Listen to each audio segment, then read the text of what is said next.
Hello and a warm welcome to the Platform of Success capsule. In this video, we will discuss MCQ based current affairs for October 2020. This is part 2 of the discussion. For part 1 and for current affair for the remaining months, you can check the link given in the description. Let's begin our class. First question start करने से पहले मैं आप लोगों को remind करा दूं, जैसे मैं हर वीडियो में बताती हूँ कि केवल आप आंसर पे ही फोकस नहीं देना, आप एक्सप्लेनेशन पार्ट को भी अच्छे से सुनना ताकि आप इस क्वेश्चन की बाकी डायमेंशंस को भी कवर कर पाएं।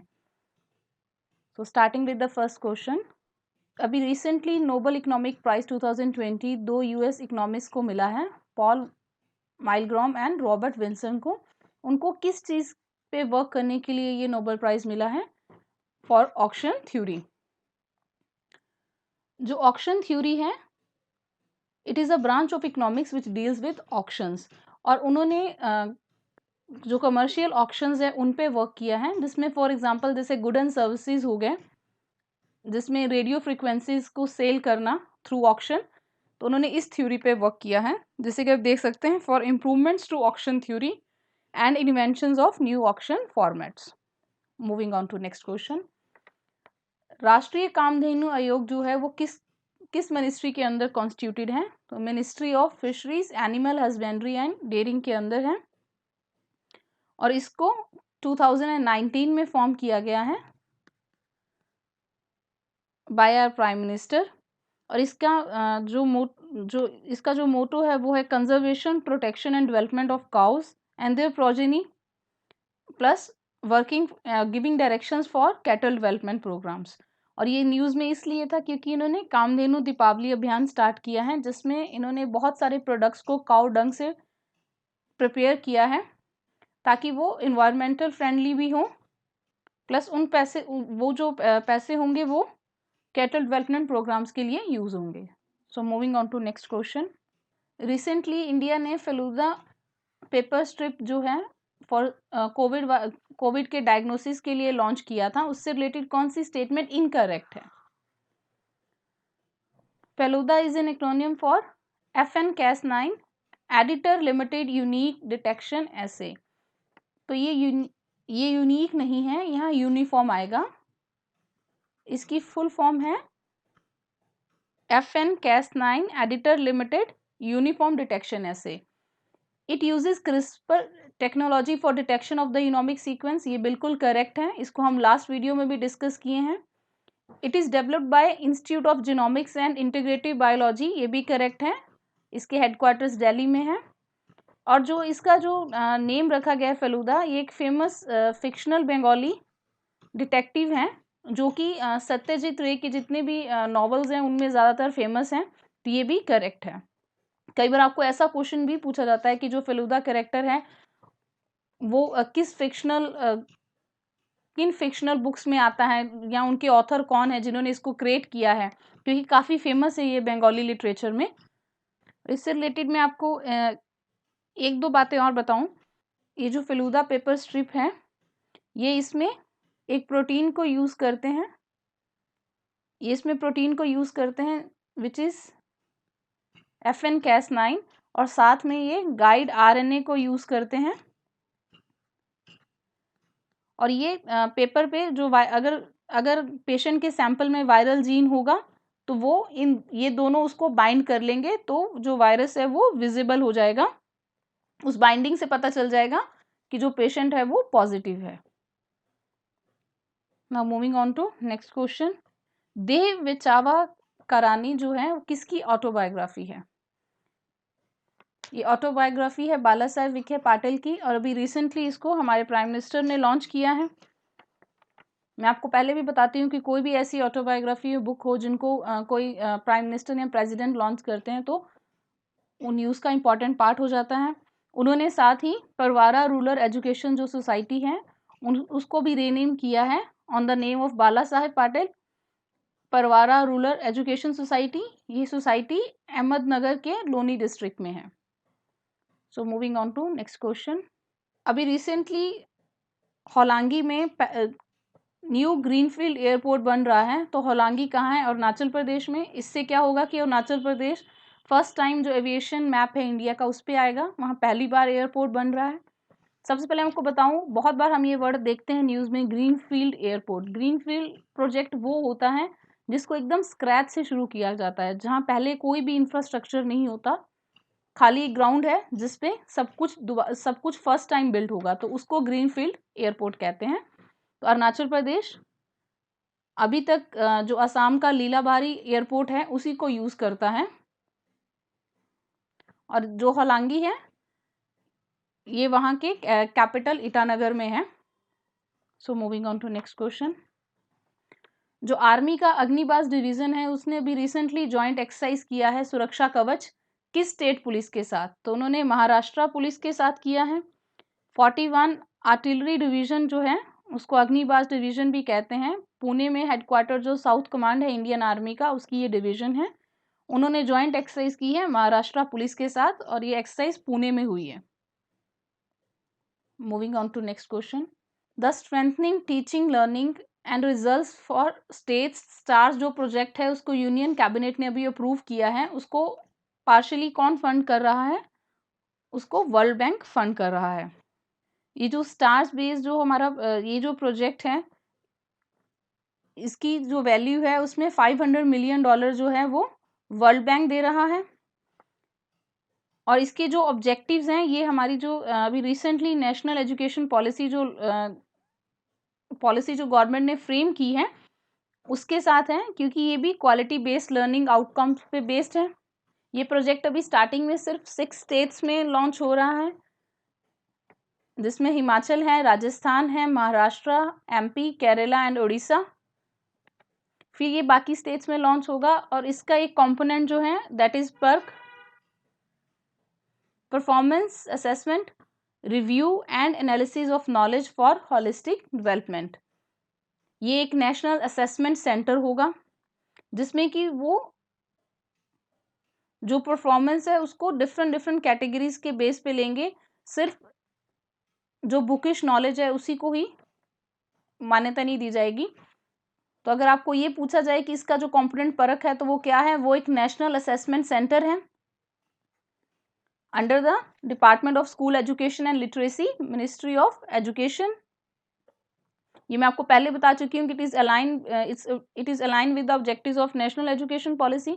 इसका एक सेकेंड कंपोनेंट है which is CERC, contingency emergency response component, जिसके अंदर एक नेशनल कंपोनेंट है जिससे कि ये रिस्पॉन्सिव होगा in case of any natural manmade या हेल्थ डिजास्टर। तो इसके दो कंपोनेंट्स हैं, Parakh and CERC। Moving on to next question. जो थैलेसीमिया एक इनहेरिटेड ब्लड डिसऑर्डर है जिसमें कि जो पेशेंट होता है उसकी बॉडी में हीमोग्लोबिन की कमी रहती है। जो रेड ब्लड सेल्स हैं वो हमारी पूरी बॉडी में ऑक्सीजन कैरी करते हैं। जब हीमोग्लोबिन इनफ नहीं होगा तो जो रेड ब्लड सेल्स हैं प्रॉपरली फंक्शन नहीं कर पाएंगे, क्योंकि उनकी लाइफ टाइम बहुत छोटा होगा। तो जब जब बॉडी में प्रॉपर ऑक्सीजन सारे सेल्स को नहीं मिलेगी तो पर्सन टायर्ड, वीक सब फील करेगा, जिस कंडीशन को अनीमिया कहते हैं। और थैलेसीमिया दो तरह का होता है, अल्फा बेटा, क्योंकि जो हीमोग्लोबिन है ये दो डिफरेंट पार्ट्स का बना होता है, अल्फा एंड बेटा। तो जिसमें अल्फा कंपोनेंट की कमी होती है which is low in alpha, उसको अल्फा थैलेसीमिया होता है, और जिसको बेटा की कमी होती है वो लो बीटा थैलेसीमिया होता है उसको। ये इसलिए न्यूज़ में था कि रिसेंटली जो ministry for health and welfare है उन्होंने थैलेसीमिया बाल सेवा योजना स्टार्ट की है, उसका सेकंड फेज है, और ये स्कीम फर्स्ट टाइम 2017 में लॉन्च हुई थी, और जो कोल इंडिया है वो इसकी फंडिंग कर रहा है। So moving on to next question. अभी रिसेंटली जो इंटरनेशनल सोलर अलायंस है उसकी 3rd असेंबली हुई थी वर्चुअली। तो इनमें से कौन सी कंट्री को वाइस प्रेसिडेंट नहीं चूज किया गया है for the 4 regions of ISA? तो इसकी पहली ऑप्शन है Fiji and Nauru for Asia Pacific region, ये करेक्ट है। Mauritius and Niger for Africa region, ये भी करेक्ट है। Denmark and France for Europe, ये इनकरेक्ट है। इसमें यूके एंड नीदरलैंड को उन्होंने सिलेक्ट किया है, and Cuba and Guyana for Latin America and Caribbean region, ये बिल्कुल करेक्ट है। अभी ये चारों जो कंट्रीज हैं ये रिप्रेजेंट करेंगी इन 4 रीजन्स को, ये इनके वाइस प्रेसिडेंट्स हैं। और इंडिया और फ्रांस फिर से री इलेक्ट हुए हैं एज प्रेसिडेंट एंड को president of ISA for a term of 2 years।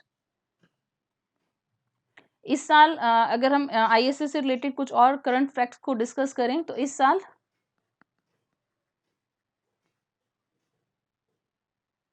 निकरागो जो है उसने जुलाई में ज्वाइन किया IS को, ये न्यूएस्ट मेंबर है। कई बार ऐसा क्वेश्चन पूछा जाता है कि IS का न्यूएस्ट मेंबर कौन सा है, तो वो निकरागो है जिन्होंने इस साल ज्वाइन किया इन जुलाई। और न्यूज़ में था कि अब जर्मनी भी इसको ज्वाइन करेगा, तो जर्मनी भी इसको अब नेक्स्ट इसको जर्मनी ज्वाइन करने वाला है। अभी तक इसके 121 मेंबर्स हैं। और फिर भी आप सबके लिए वैसे सबको पता होगा, बट स्टिल मैं बताऊं कि जो ISA है इसको इंडियन प्राइम मिनिस्टर और प्रेसिडेंट ऑफ फ्रांस ने मिलके नवंबर 2015 में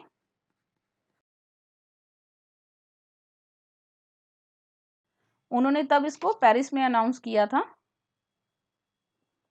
इन November 2015। So moving on to next question. इस साल इंडिया में किसान रेल्स स्टार्ट की गई हैं फॉर फ्रूट एंड वेजिटेबल्स, तो इनमें से कौन सी किसान रेल्स नहीं हैं?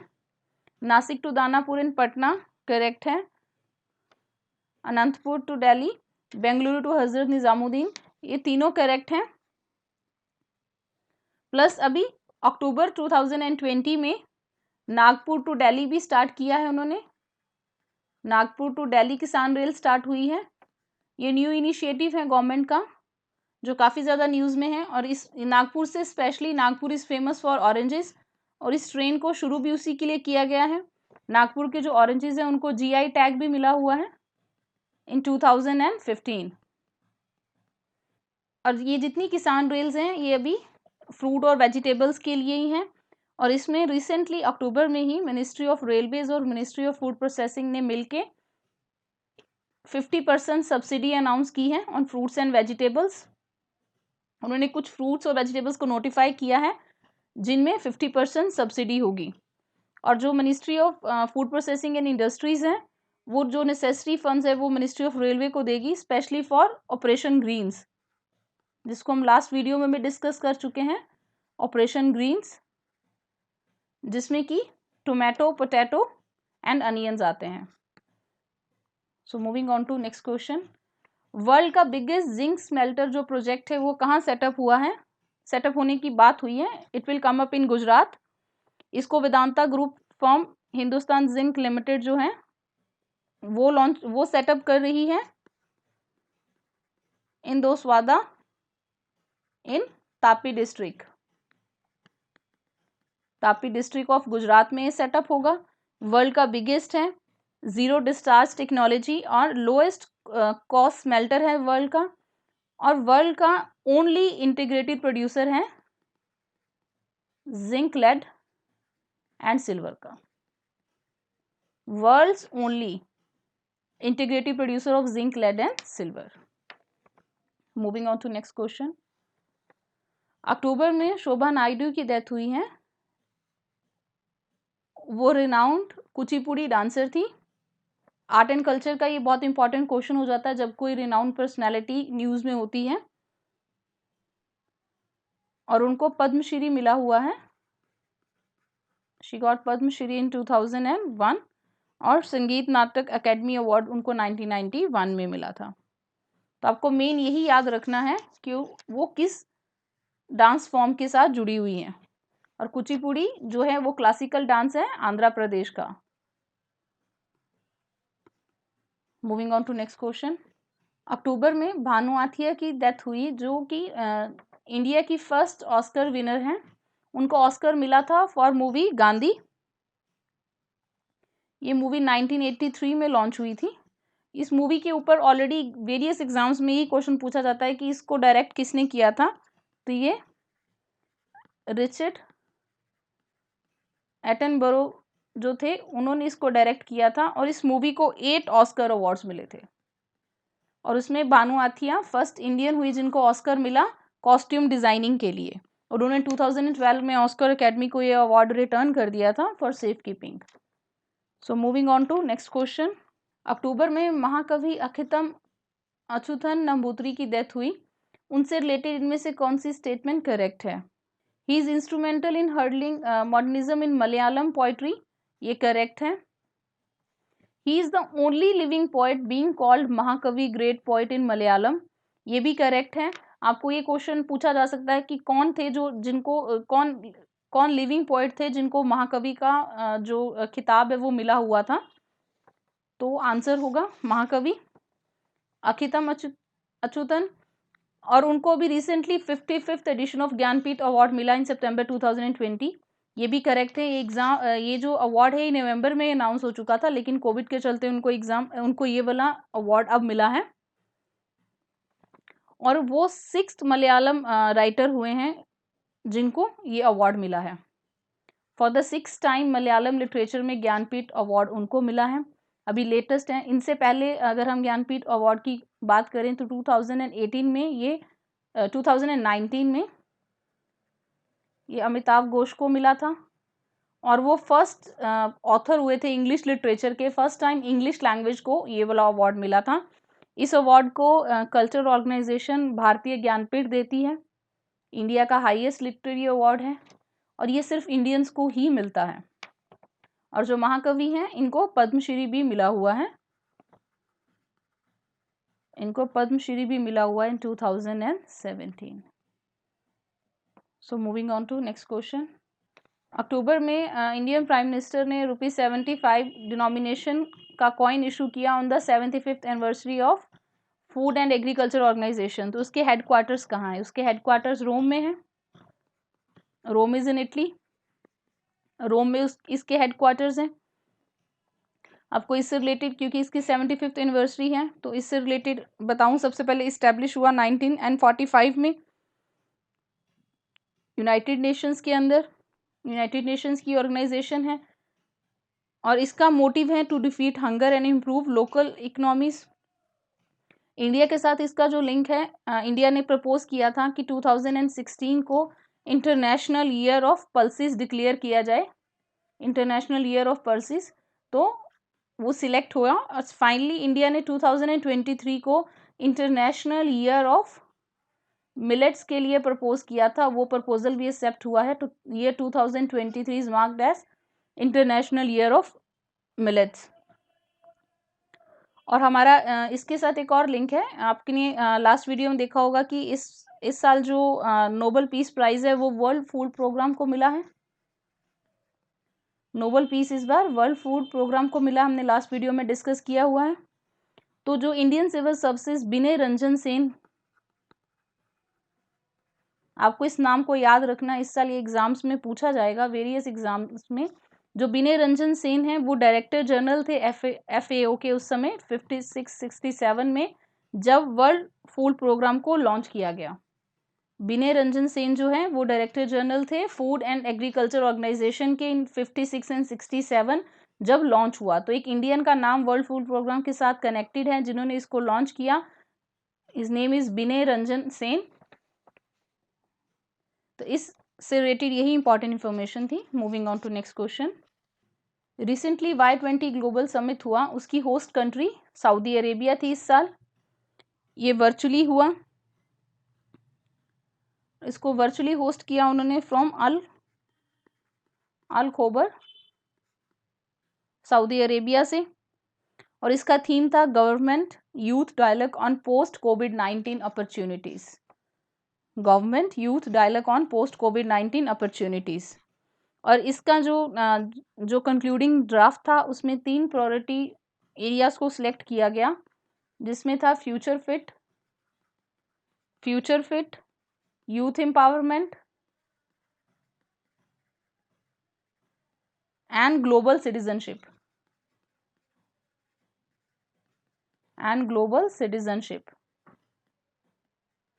Future fit, youth empowerment and global citizenship. Moving on to next question. Jacinda Ardern जो है वो second time prime minister elect हुई हैं, कहाँ की? न्यूजीलैंड की। She is a very famous personality, उन्होंने कोविड की सिचुएशन को भी बहुत अच्छे से न्यूजीलैंड में हैंडल किया। सेकंड टर्म के लिए इलेक्ट हुई और वो लेबर पार्टी को बिलोंग करती हैं। और इन्होंने न्यूजीलैंड ने 1996 में प्रोपोर्शनल वोटिंग सिस्टम स्टार्ट किया था, जिससे में कि पहली बार ऐसा हुआ है कि किसी पार्टी ने इतनी ज़्यादा वोट्स को जीता हो। इन्होंने 64 सीट्स विन की हैं आउट ऑफ 120। तो फर्स्ट टाइम उस कंट्री की हिस्ट्री में ऐसा हुआ है। और उनका जो पार्लियामेंट है वो यूनिकैमरल है। लाइक वहाँ एक हाउस है, जैसे हमारे यहाँ लोकसभा राज्यसभा बाइकैमरल है, वहाँ यूनिकैमरल है। Moving on to next question. जो गुड लेबोरेटरी प्रैक्टिस है, ये क्वालिटी सिस्टम है जिसको किसने इवॉल्व किया है? Organisation for economic cooperation and development, OECD ने। ये इसलिए न्यूज में है कि इंडिया अभी इसकी डेजिग्नेटेड वाइस चेयर के लिए नॉमिनेट हुआ है। डॉक्टर एकता कपूर को इलेक्ट किया गया है for the year 2021 and 22। Doctor Ekta Kapoor has been selected for this as vice chair of OECD working group on GLP। GLP का काम क्या है? सेफ्टी डाटा जनरेट करना बहुत सारे केमिकल्स पे, जो इंडस्ट्रियल केमिकल्स होते हैं, फार्मास्यूटिकल्स होते हैं, एग्रोकेमिकल्स होते हैं, इन पे। इसी से रिलेटेड एक फैक्ट है कि इन 2011 इंडिया को मैड का स्टेटस दिया गया था, म्यूचुअल एक्सेप्टेंस डाटा का, जो कि इसी के अंडर आता है, जिससे कि इंडिया को ग्लोबली रिकॉग्नाइज किया जाएगा कि इंडिया का जो नॉन क्लिनिकल सेफ्टी डाटा होगा उसको भी क्रेडिबल माना जाएगा। नॉन क्लिनिकल सेफ्टी जो डाटा इंडिया इशू करेगा उसको भी क्रेडिबल माना जाएगा globally. So moving on to next question. अभी रिसेंटली महाराष्ट्र का बुल्दाना पैटर्न जो था वो न्यूज में था। तो ये किस चीज से रिलेटेड है? तो ये वाटर कंजर्वेशन और रोड कंस्ट्रक्शन के साथ रिलेटेड है। इन दोनों की सिंक्रोनाइजेशन है ये, जिसके लिए कि नीति आयोग ने इस प्रोसेस को फॉर्मुलेट करने के लिए कहा है national policy on water conservation में भी। तो कोई भी पैटर्न जब न्यूज़ में, कोई भी ऐसी चीज़ न्यूज़ में होती है तो बहुत इंपॉर्टेंट होती है, क्योंकि और स्पेशली जब इन्वायरमेंट और वाटर कंजर्वेशन इतना इंपॉर्टेंट टॉपिक हो। इसमें उन्होंने ये किया कि जो बुरलाना डिस्ट्रिक्ट है वहाँ की, उन्होंने वहाँ जो सॉइल है वो वाटर बॉडी से ली, जैसे नाला से, रिवर से, उसकी जो वेट सॉइल थी उसको रोड कंस्ट्रक्शन पर्पस के लिए यूज़ किया। तो इससे क्या हुआ कि जो वाटर बॉडीज़ हैं उनमें भी जो सॉइल एक्स्ट्रा पड़ी थी, उनकी जो वाटर स्टोरेज कैपेसिटी है वो बढ़ गई, जिससे फ्लड नहीं आएगा, प्लस वाटर कंजर्व हो पाएगा, और प्लस फिर रोड कंस्ट्रक्शन में भी एक्स्ट्रा वाटर की ज़रूरत नहीं पड़ेगी। तो गवर्नमेंट चाहती है कि आप पूरे नेशन में, स्पेशली उन एरियाज़ में जहाँ वाटर स्कैर्सिटी है, वहाँ पे इस पैटर्न को रोड कंस्ट्रक्शन के लिए फॉलो किया जाए। Moving on to next question. अभी recently global hunger index launch हुआ, उससे रिलेटेड इनमें से कौन सी जो स्टेटमेंट है वो इनकरेक्ट है? India has highest prevalence of wasted children under 5 years in the world, ये करेक्ट है। अंडर 5 की एज में highest prevalence of wastage children की इंडिया में है। और ये जो सिचुएशन है ये 2015 एंड 19 के पीरियड के दौरान और ज़्यादा वर्स हो गई। पहले ये 15.1% था, लेकिन इस पीरियड में ये 17.3% हो गया। Second, India falls in the serious category on the index with a total score of 27.2, ये बिल्कुल करेक्ट है। Third, India is tied at the 94th rank out of 107 countries sharing rank with Sudan। India अपना rank Sudan के साथ share कर रहा है। It is tied at the 94th rank, ये बिल्कुल करेक्ट है। नंबर 4, जो साउथ एशियन रीजन्स हैं उसमें इंडिया जो है उसकी परफॉर्मेंस अफगानिस्तान और पाकिस्तान से बेटर है, ये स्टेटमेंट इनकरेक्ट है। अफगानिस्तान जो है वो 99 पे है, तो अफगानिस्तान से इंडिया बेटर है। कितना बेटर आप देख ही सकते हैं, इंडिया 94 है, अफगानिस्तान 99 है। लेकिन जो पाकिस्तान है वो बेटर है, वो 88 पे है। अगर आप हमारी नेबरिंग कंट्रीज देखें तो श्रीलंका है वो 64 पे है, नेपाल 73 पे, बांग्लादेश 75 पे, म्यांमार 78 पे, पाकिस्तान 88 पे, और इंडिया की रैंकिंग 94 है। तो सिर्फ अफगानिस्तान ही है हमारी नेबरिंग कंट्रीज में या अगर आप सार्क नेशंस भी देखो तब भी इंडिया कहाँ है, ऑन 94। ये क्वेश्चन भी मैंने ग्लोबल हंगर इंडेक्स पे ही फ्रेम किया है ताकि आप लोग थोड़े और पॉइंट्स कवर कर पाओ इसके इजीली। इसमें भी कौन सी स्टेटमेंट इनकरेक्ट है आपको बताना है। जो ग्लोबल हंगर इंडेक्स है उसको हर साल concern wild life and wealth hunger life जो है वो इसको पब्लिश करता है, दिस इज करेक्ट। इसके 3 पैरामीटर्स हैं which are based on children under age of 5 years, ये करेक्ट है। इसके 4 पैरामीटर्स हैं लेकिन उसमें से जो 3 पैरामीटर्स हैं वो चिल्ड्रंस पे ही बेस्ड हैं जो कि अंडर 5 ईयर्स होते हैं। और ये जो 3 पैरामीटर्स हैं इसमें चाइल्ड मॉर्टेलिटी आता है, चाइल्ड वेस्टिंग आता है और स्टंटिंग आता है। तो 3 ये चिल्ड्रन से रिलेटेड हो गए और 1/3 जो इसकी स्कोर है वो अंडर नॉरिशमेंट पे बेस्ड है, जिसमें कि वो लोग ये देखते हैं कि जो पॉपुलेशन है उसकी कैलोरी इनटेक क्या है, जिसमें कि वो फूड एंड एग्रीकल्चर ऑर्गेनाइजेशन का डाटा को रेफर करते हैं। तो ये स्टेटमेंट भी करेक्ट है। Child wasting reflects chronic under nutrition, ये बिल्कुल गलत है। और मैं आपको ये कंसेप्ट क्लियर करना चाहती हूँ चाइल्ड वेस्टिंग का और चाइल्ड स्टंटिंग का। सबसे पहले चाइल्ड वेस्टिंग को डिस्कस करते हैं। चाइल्ड वेस्टिंग क्या है, वो लोग जिनका लो वेट होता है फॉर देयर हाइट, कि उस हाइट के साथ जो वेट होना चाहिए वो वेट नहीं होता, इसमें वेट लो होता है। चाइल्ड वेस्टिंग में जो वेट है वो लो होता है as compared to the height. तो ये क्या बताता है, अक्यूट अंडर न्यूट्रिशन बताता है ये। लेकिन यहाँ ऑप्शन में क्या गिवन था, क्रोनिक। अब हम बात करते हैं चाइल्ड स्टंटिंग की।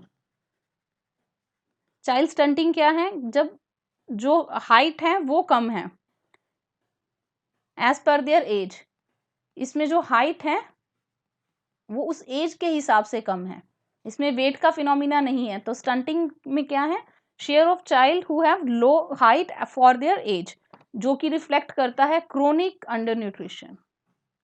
सो moving on to next question.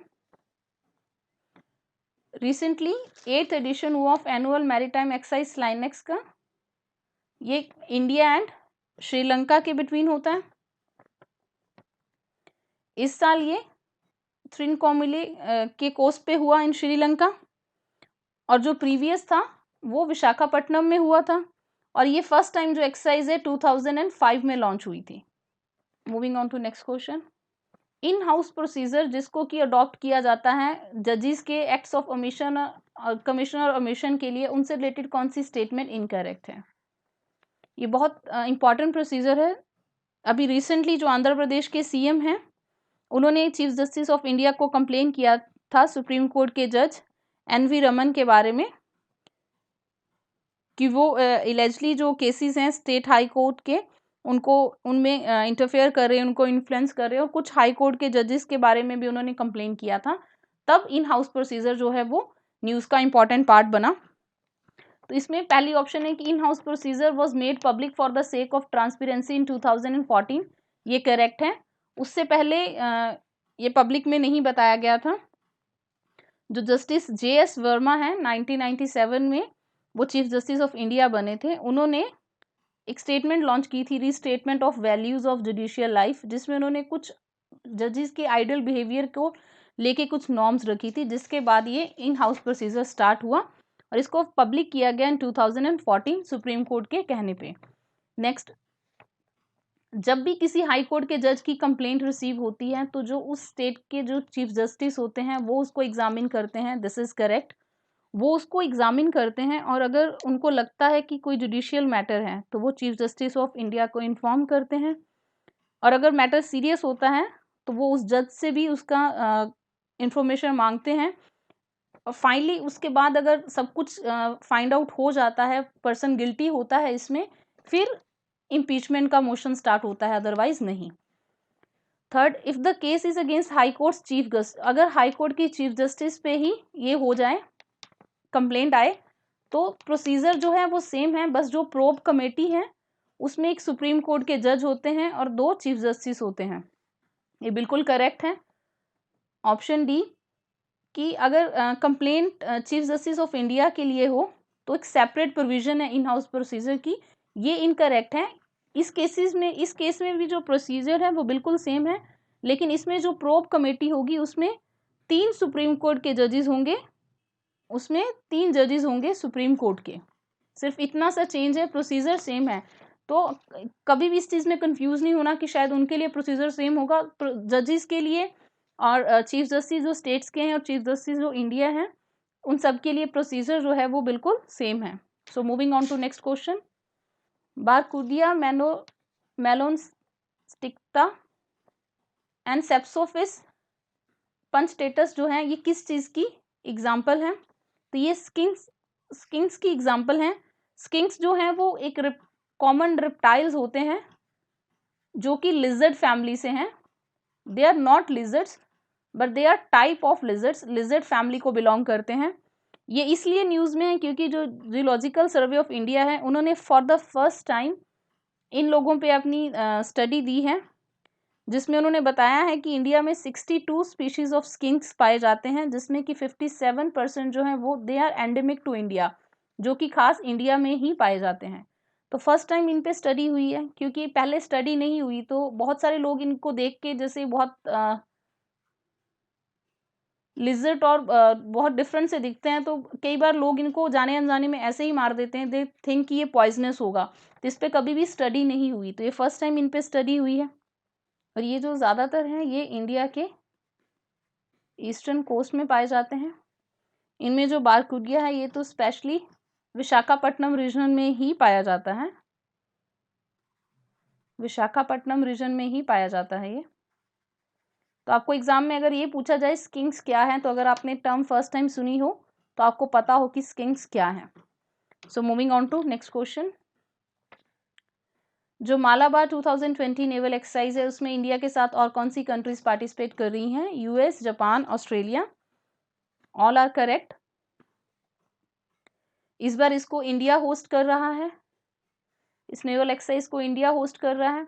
1992 में स्टार्ट हुई थी, तब केवल इंडिया और यूएस इसके मेंबर थे। जापान ने इसको 2015 में ज्वाइन किया, और इसमें फर्स्ट टाइम है कि जो ऑस्ट्रेलियन नेवी है वो पार्टिसिपेट करेगी।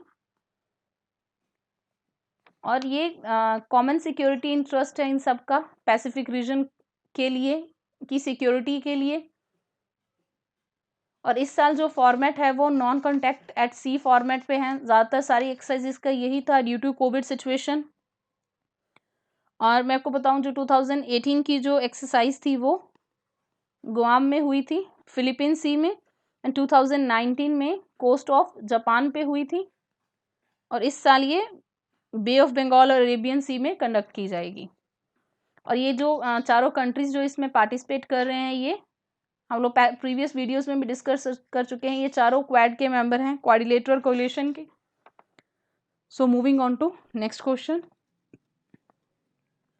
मिनिस्ट्री ऑफ एग्रीकल्चर ने आयुष्मान सहकार जो पॉलिसी है उसको लॉन्च किया है, तो इसको फॉर्मुलेट किसने किया है? इसको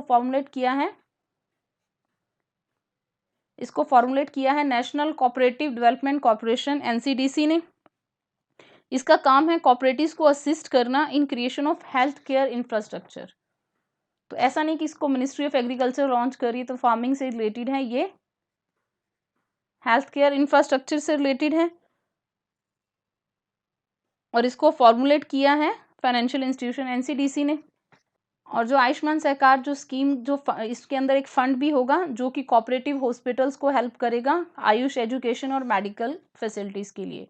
moving on to next question, NTPC जो दादरी का जो एनटीपीसी का जो दादरी वाला यूनिट है वो इंडिया का क्लीनेस्ट कोल फायर प्लांट बनने जा रहा है। तो उनमें से इमिशन रिडक्शन के लिए वो कौन सी टेक्निक्स को यूज़ कर रहा है? ड्राई सॉर्बेंट इंजेक्शन सिस्टम, ये करेक्ट है। फॉर ऑक्साइड्स ऑफ सल्फर उनकी एमिशन को रोकने के लिए यूज़ कर रहा है। फिर zero liquid discharge system adopt कर रहा है, ये करेक्ट है। उसी के साथ साथ ही ये ऑलरेडी ही इसने जो ऑक्साइड्स ऑफ नाइट्रोजन है उनको कंट्रोल करने के लिए सोफा टेक्निक को यूज़ किया हुआ है। Separated over fire air system, separated over fire air system. साथ में ये न्यूज़ में है फॉर यूजिंग बायोमास पैलेट्स। इसको हम लास्ट टाइम भी डिस्कस कर चुके हैं। ये बहुत इंपॉर्टेंट है क्योंकि जो स्टबल बर्निंग है वो इस समय बहुत बड़ा इशू है, particularly in north western India. और इन्होंने कहा है कि बहुत सारी जगह से जो स्टबल है उसको कलेक्ट करेंगे और उनको प्लांट्स में यूज़ करेंगे कोल के साथ, प्लस रेन वाटर हार्वेस्टिंग की टेक्निक को भी ये अप्लाई कर रहे हैं।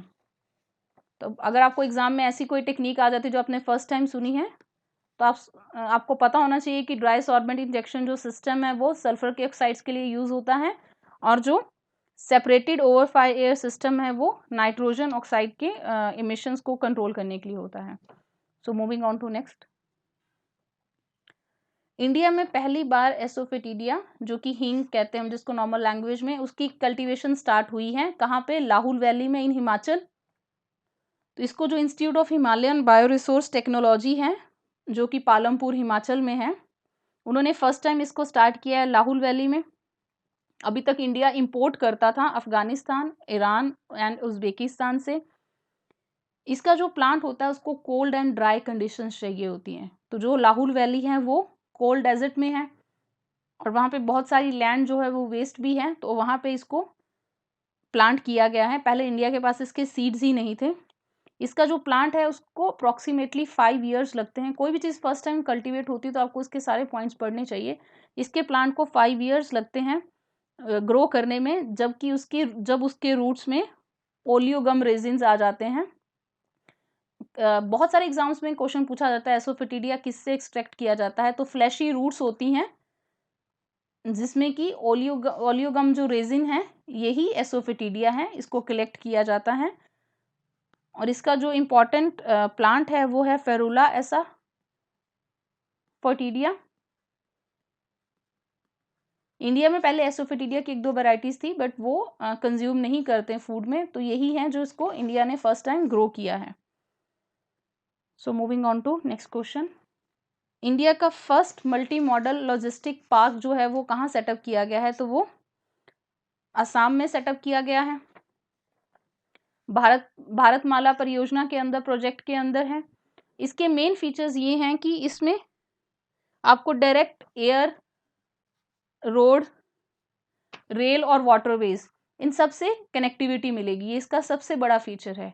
प्लस एम्प्लॉयमेंट जनरेशन में बहुत ज़्यादा हेल्प करेगा। इससे जो असम है वो बिजनेस हब बनेगा नॉर्थ ईस्ट का। ऑल वेदर स्टोरेज है इसमें, इंटीग्रेटेड कोल्ड चेन है। ये सबसे बड़ी इसकी चीज़ें हैं जो जिसके चलते इसको मल्टी मॉडल लॉजिस्टिक पार्क कहा जाता है। और ये असम के जोगिघोपा में सेटअप किया जा रहा है। So moving on to next question. अभी रिसेंटली जो ग्रीन ट्रिब्यूनल है, नेशनल ग्रीन ट्रिब्यूनल है, उसने जो कलेश्वरम जो लिफ्ट इरिगेशन प्रोजेक्ट है उसके इन्वायरमेंटल क्लियरेंस को लेके रोक लगाई है। ये किस पे, ये जो इरिगेशन प्रोजेक्ट है ये रिवर गोदावरी पे सिचुएटेड है। ये वर्ल्ड का लार्जेस्ट मल्टीपर्पज इरिगेशन प्रोजेक्ट है और ये तेलंगाना में सिचुएटेड है, कलेश्वरम विलेज में। और ये 2 नदियों के संगम पे है जिसमें कि प्राणहिता रिवर और गोदावरी जहाँ मिलते हैं वहाँ पे ये सेटअप किया गया है।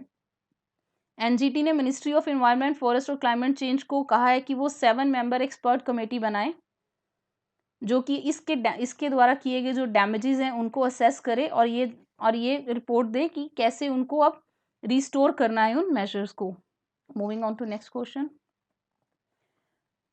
अभी न्यूज़ में स्मार्ट फेंस था कि इंडियन आर्मी स्मार्ट फेंस जो है वो लगाने जा रही है एलओसी पे, तो उसमें वो लीडर का यूज़ कर रहे हैं। तो ये किस चीज़ से रिलेटेड है, तो ये रिमोट सेंसिंग टेक्नोलॉजी है, light detection and ranging sensors. इसमें वो इंफ्रारेड सेंसर्स और कैमरास भी यूज़ करेंगे।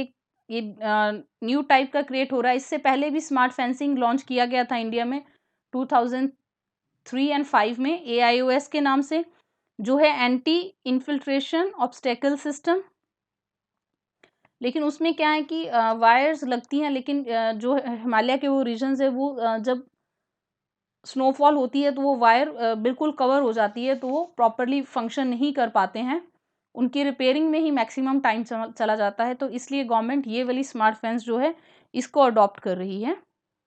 और जो लीडर है ये एक रिमोट सेंसिंग मेथड है which uses light in the form of pulsed laser to measure ranges to a target. So moving on to next question. जो डाइमेथाइल ईथर है उससे रिलेटेड कौन सी स्टेटमेंट जो है वो इनकरेक्ट है? ये clean burning non toxic renewable fuel है, दिस इज करेक्ट। ये यूज होता है केमिकल इंडस्ट्री में और एरोसेल प्रोपेलेंट के रूप में यूज होता है, this is also correct. It can be produced directly from synthesis gas produced from natural gas, coal और biomass, this is correct. India is the first country in the world to use it an energy source, this is incorrect. India से पहले काफ़ी देर से China, Japan, Korea, Egypt और Brazil इसको use कर रहे हैं। ये इसलिए न्यूज़ में था कि अभी recently ministry of science and technology ने अदिति ऊर्जा संच यूनिट लॉन्च किए हैं, जिससे कि DME और LPG को ब्लेंड करके कॉमन पब्लिक को यूज़ के लिए दिया गया है, ताकि इनको यूज़ किया जाए। जो DME फ्यूल हैं ये काफ़ी ये मतलब इनएक्सपेंसिव है कंपेयर टू डीजल, और इसको जो मॉडरेट प्रेशर है उसमें एज अ लिक्विड स्टोर किया जा सकता है। तो जो हाई प्रेशर कंटेनर्स हम यूज़ करते हैं CNG के लिए या LNG के लिए, उनकी ज़रूरत नहीं है इसमें, इसलिए ये ज़्यादा बेटर है। So moving on to next question. Revise base year of जो consumer price index for industrial workers है उसका भी जो बेस ईयर है उसको रिवाइज किया गया, उससे रिलेटेड कौन सी स्टेटमेंट इनकरेक्ट है? जो न्यूज़ सीरीज़ हैं उसमें spending on health, education, recreation को ज़्यादा वेटेज दी गई है, और जो spending on food and beverages हैं उसके वेट को रिड्यूस किया गया है, दिस इज आल्सो करेक्ट। इसको प्राइमरली जो DA होता है, गवर्नमेंट एम्प्लॉयज़ का डे अलाउंस जो होता है उसको रेगुलेट करने के लिए यूज़ किया जाता है, और जो वर्कर्स और इंडस्ट्रियल सेक्टर्स होते हैं उनके लिए, उनके DA के लिए, तो दिस इज करेक्ट। और इसको रिवाइज किया गया है from 2005 to 16, this is incorrect. 2001 को रिप्लेस करके 2016 किया गया है। आप इस चार्ट में देख सकते हैं कि पहले जो फूड एंड बेवरेजेस थी उसकी जो वेटेज थी वो 46.2% थी, जिसको रिड्यूस करके 39% कर दिया गया है। और पहले जो हाउसिंग था उसकी स्पेंडिंग 15.2% थी, जिसको इंक्रीज करके 17% कर दिया गया है। और इसको जो it is also used in the determination and revision of minimum wages in schedule employments. So moving on to next question.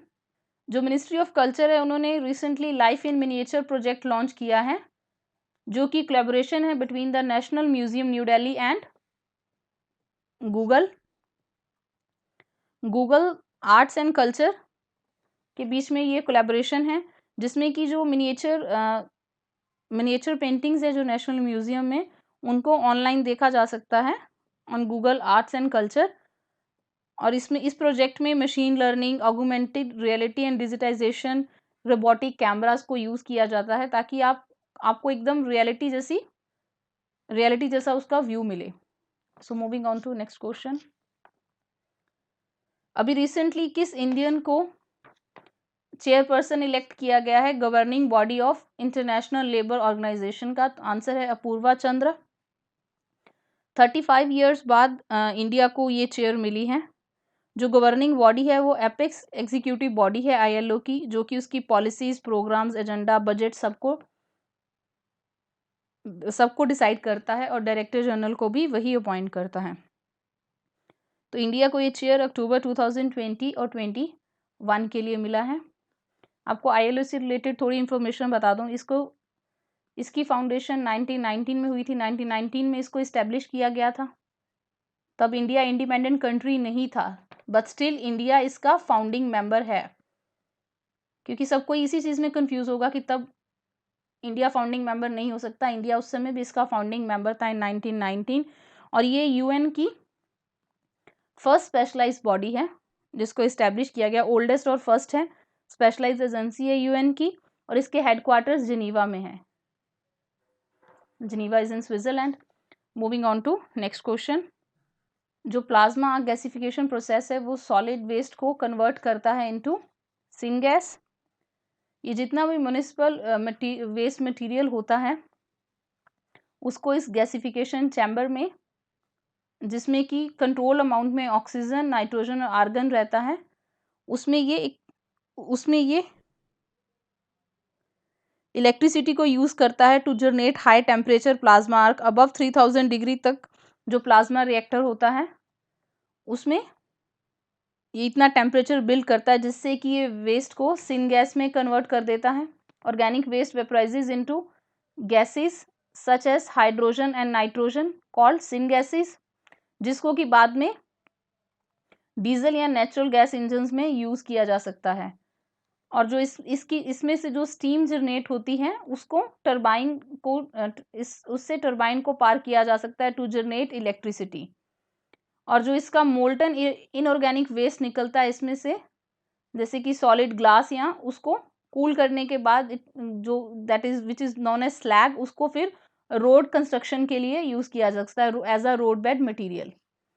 तो इसके यूजेस को एक बार फिर से देखिए कि इसका जो प्रोडक्ट निकलता है उसमें जो ऑर्गेनिक वेस्ट हैं उनको यूज़ किया जा सकता है टू फ्यूल मॉडिफाइड डीजल और नेचुरल गैस इंजन्स। और इसमें जो स्टीम निकलती है सिन गैसेस वाली, उसको उससे टरबाइन को पार किया जा सकता है टू जनरेट इलेक्ट्रिसिटी।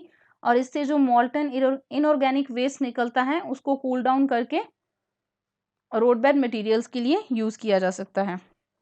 जो सॉलिड वेस्ट मैनेजमेंट है वो हमेशा इन यूज़ में रहता है, लेकिन अभी रिसेंटली जो कोविड के चलते जो सैनिटरी वेस्ट जो बहुत ज़्यादा है, मास्क हैं, उन सबको डिस्पोज ऑफ करने की बात की जा रही है। तो उसमें प्लाज्मा गैसिफिकेशन प्रोसेस जो था वो न्यूज़ में था। So moving on to next question. अभी रिसेंटली जो मिनिस्ट्री ऑफ अर्थ साइंसेज है उसने फ्लैश फ्लड गाइडेंस सर्विसेज जो है वो स्टार्ट की फॉर बांग्लादेश, भूटान, नेपाल एंड श्रीलंका।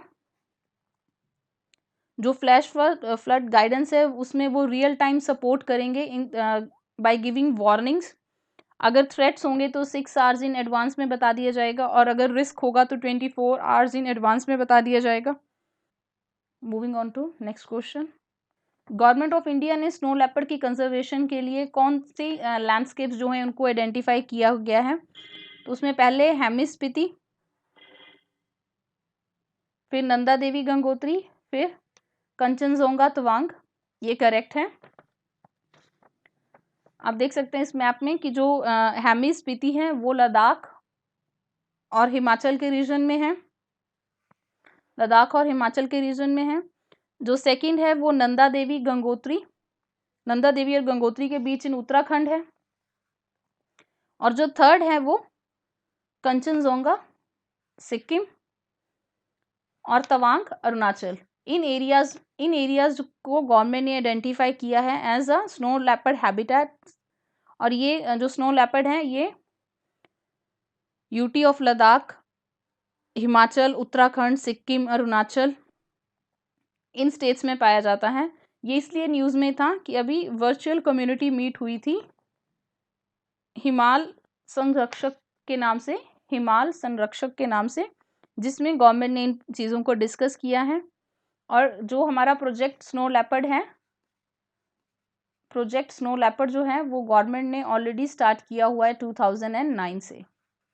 तो जो भी कंजर्वेशन प्रोजेक्ट्स एनिमल्स के हैं उनका ईयर याद रखना बहुत इंपॉर्टेंट है। प्रोजेक्ट स्नो लेपर्ड 2009 में स्टार्ट किया गया था। So moving on to next question. अगर किसी कंट्री को फाइनेंशियल एक्शन टास्क फोर्स में ग्रे लिस्ट में डाल दिया जाता है तो उसके कॉन्सिक्वेंसेज क्या हो सकते हैं? Economic sanctions from IMF, world bank and ADB, Asian development bank, ये करेक्ट है। रिडक्शन इन इंटरनेशनल ट्रेड, ये भी करेक्ट है। इंटरनेशनल बायकॉट, ये भी करेक्ट है।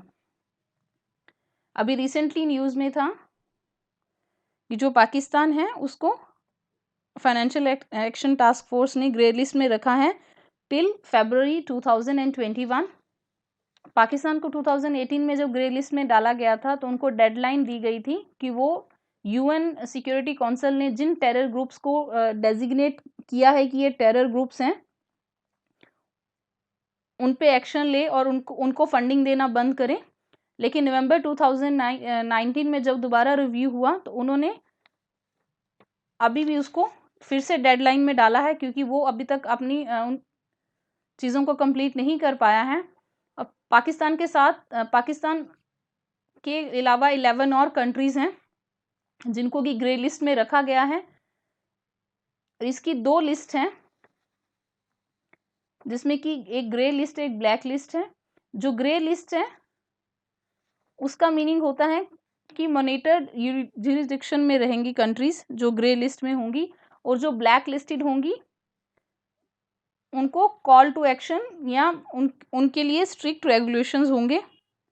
इससे रिलेटेड मैं आपको फैक्ट्स बताऊं कि जो फाइनेंशियल एक्शन टास्क फोर्स है उसको इस्टेब्लिश कब किया गया था। उसको 1989 में इस्टेब्लिश किया गया था G7 समिट में इन पेरिस, और इसके जो हेडक्वार्टर्स हैं वो भी पेरिस में ही हैं। और ये इसका काम है पॉलिसीज डेवलप करना मनी लॉन्ड्रिंग के खिलाफ, और ये वर्चुअल करेंसीज में भी डील करता है। तो अगर आपको ऐसा कोई पॉइंट आ जाता है तो वर्चुअल करेंसीज जो हैं उसको भी उसमें भी ये डील करता है। इसका सेक्रेटेरिएट पेरिस में है और इंडिया इसका मेंबर 2010 में बना है। 2006 में इंडिया को इसका ऑब्जर्वर कंट्री का स्टेटस मिला था और 2010 में इंडिया को इसकी मेंबरशिप मिली थी। So moving on to next question.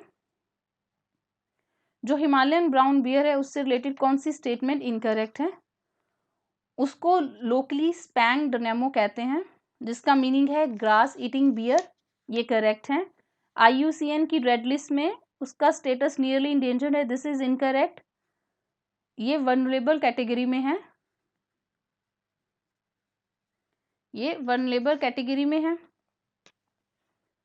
It is found through the western Himalayan states, ये करेक्ट है। और बेस्ट प्लेस इसको फाइंड आउट करने के लिए ग्रेटर हिमालयन नेशनल पार्क है, ये करेक्ट है, ये पार्क हिमाचल में है। तो इनकरेक्ट स्टेटमेंट इसमें बी है।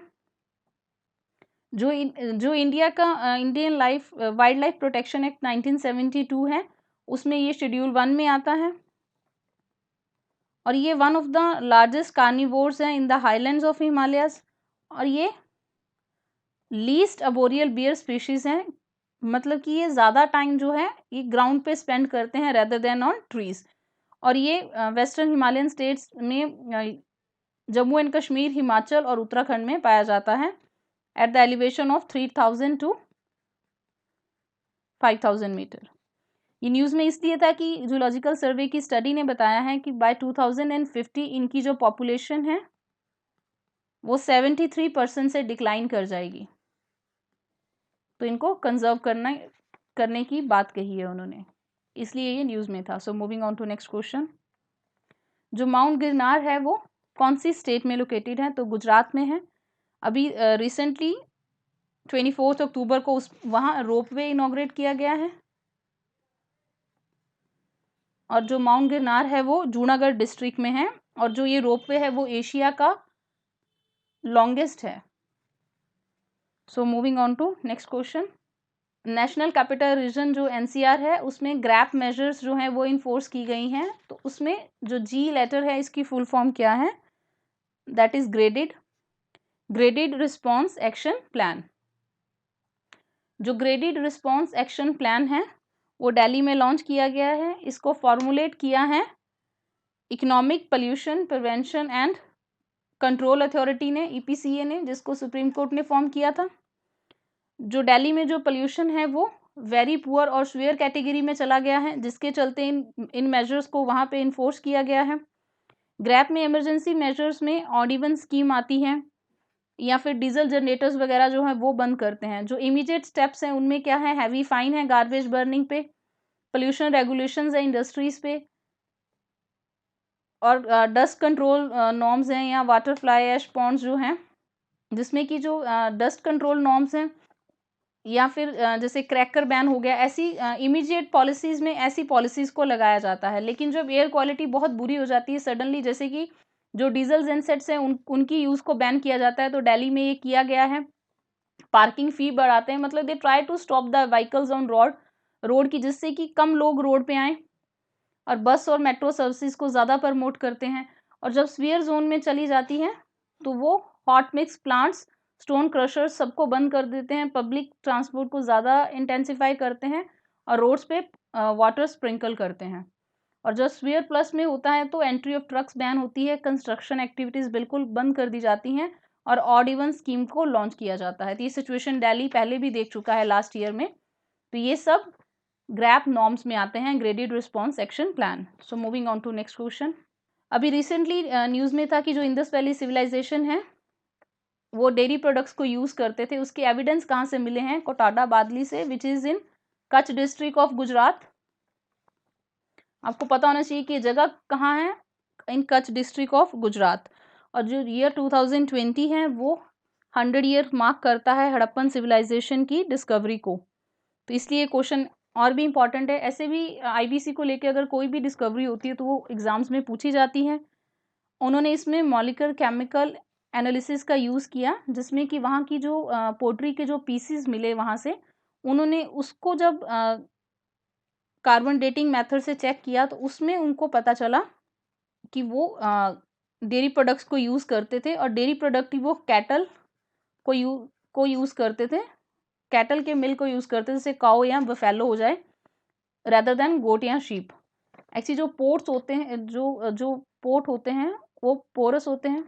तो क्या होता है, कोई भी लिक्विड अगर हम कोई भी लिक्विड उसमें स्टोर करते हैं तो उसके पोर्स में वो चीज़ चली जाती है। तो उसके पोर्स से फैट और प्रोटीन के मॉलिक्यूल्स मिले हैं, जिससे पता चला है कि वो डेयरी प्रोडक्ट्स यूज़ करते थे। Next question. राजस्थान के बूंदी में जो टेम्पल आर्किटेक्चर है किस स्टाइल का है? क्लासिकल नागरा स्टाइल का, हवेली विद क्लासिकल नागरा स्टाइल, या रेज्ड और एलिवेटेड टेम्पल। तो इन तीनों तरह के हैं। उसके साथ ही जैन आर्किटेक्चर भी है, जैन टेम्पल्स भी हैं जिसमें कि जैन आर्किटेक्ट को यूज़ किया है। तो ये चारों स्टाइल्स वहाँ मिलते हैं। जो बूंदी है उसको सिटी ऑफ स्टेप वेल्स भी कहा जाता है, सिटी ऑफ स्टेप वेल्स भी कहा जाता है, छोटी काशी भी कहा जाता है उस जगह को। और ये हदा राजपूत प्रोविंस की कैपिटल थी, ये हदा राजपूत की कैपिटल थी, और इसको हदौती भी कहते हैं। ये साउथ ईस्टर्न राजस्थान में लोकेटेड है। और इन्होंने सब्सिडरी अलायंस को साइन किया था इन 1818 विद ब्रिटिश। 1818 में इन्होंने सब्सिडरी अलायंस को साइन किया था। ये इसलिए न्यूज़ में था कि देखो अपना देश, जो गवर्नमेंट का प्रोग्राम है उसमें ये अक्टूबर के वेबनियर में इसको डिस्कस किया गया था। So moving on to next question. जो India Australia circular economy hackathon है उसके की थीम्स क्या हैं? Innovation in packing, reducing packing wastage, this is correct. Innovation in food supply chains, avoiding waste, correct. Recycling critical energy metals and E waste, ये भी correct है। और इसका जो फोर्थ थीम है वो है creating opportunities for plastic waste reduction. तो जो अटल इनोवेशन मिशन है उन्होंने ऑस्ट्रेलिया के Commonwealth Scientific and Industrial Research Organisation के साथ मिलके ये जो हैकाथन है इसको सर्कुलर इकोनॉमी पे ऑर्गेनाइज किया है, जो कि दिसंबर में होगा, जिसमें कि वो लोग इनोवेटिव टेक्नोलॉजी सॉल्यूशंस को अवार्ड करेंगे। और उन्होंने CSIRO के साथ स्टार्ट किया है, जो कि दिसंबर में होगा, जिसमें कि वो लोग जो स्टूडेंट्स और स्टार्टअप जो इसमें आगे आएंगे उनके साथ मिलके वो लोग इनोवेटिव टेक्नोलॉजी सॉल्यूशंस को इन्वेंट करेंगे। So moving on to next question. पिछले कुछ सालों में इंडिया और यूएस के बीच में कौन से एग्रीमेंट साइन हुए हैं? LEMOA logistic exchange memorandum of agreement, correct है। 2016 में इसको इंडिया ने साइन किया था।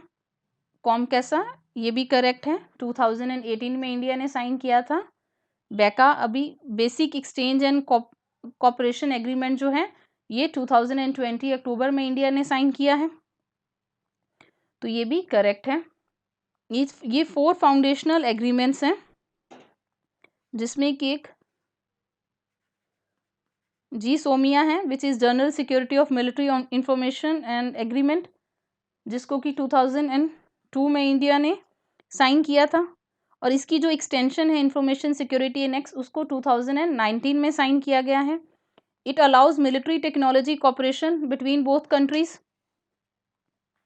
इसी में जो लिमोया है वो लॉजिस्टिक स्पोर्ट के लिए है, जिसमें कि अभी सितंबर 2020 में ही यूएस नेवी का जो P-8 एयरक्राफ्ट है वो पोर्ट ब्लेयर में रुका था रीफ्यूलिंग के लिए। इसी में जो कॉम कैसा है, ये एडवांस और सिक्योर कम्युनिकेशन इक्विपमेंट परचेज करने के लिए अलाउ करता है इंडिया को। और जो बैका है ये जियो स्पैटियल इंफॉर्मेशन के लिए है। ये जीपीएस जैसा ही सिमिलर है, जिसमें कि जो मिसाइल्स हैं उनकी एक्यूरेसी को बढ़ाया जा सकता है और ड्रोन की यूटिलिटी को भी बढ़ाया जा सकता है। So moving on to next question. अभी रिसेंटली इंडिया में कौन सी स्टेट ने 16 एग्रीकल्चर आइटम्स का बेस प्राइस अनाउंस किया है? तो केरला ने किया है। केरला फर्स्ट स्टेट बना है जिसने ये एफर्ट किया है, जिससे कि जो वहाँ के फार्मर्स हैं उनको रिलीफ भी मिलेगा और सपोर्ट भी मिलेगा गवर्नमेंट की तरफ से, और ये स्कीम 1 नवंबर से लॉन्च होगी वहाँ पे। So moving on to next question. जो बानी फेस्टिवल है ये लोकल फेस्टिवल है कौन सी स्टेट का? आंध्र प्रदेश का। आंध्र प्रदेश का देवारागतु विलेज का है। कुर्नूल डिस्ट्रिक्ट का ये फेमस फेस्टिवल है, जो कि दशहरा के नेक्स्ट डे होता है, जिसमें कि स्टिक फाइटिंग होती है आइडल्स का होल्ड लेने के लिए। जो डाइटीज की आइडल्स होती हैं उनका होल्ड लेने के लिए। ये न्यूज़ में था क्योंकि कोविड-19 के चलते अलाउड नहीं था, बट स्टिल वहाँ बहुत ज़्यादा गैदरिंग थी। तो Bani festival is associated with Andhra Pradesh. With this our part 2 video ends here. In case आप लोगों को कोई डाउट या क्वेरी हो तो please do comment in the comment section. If you appreciate our efforts, please do like, share and subscribe to our channel. Thank you.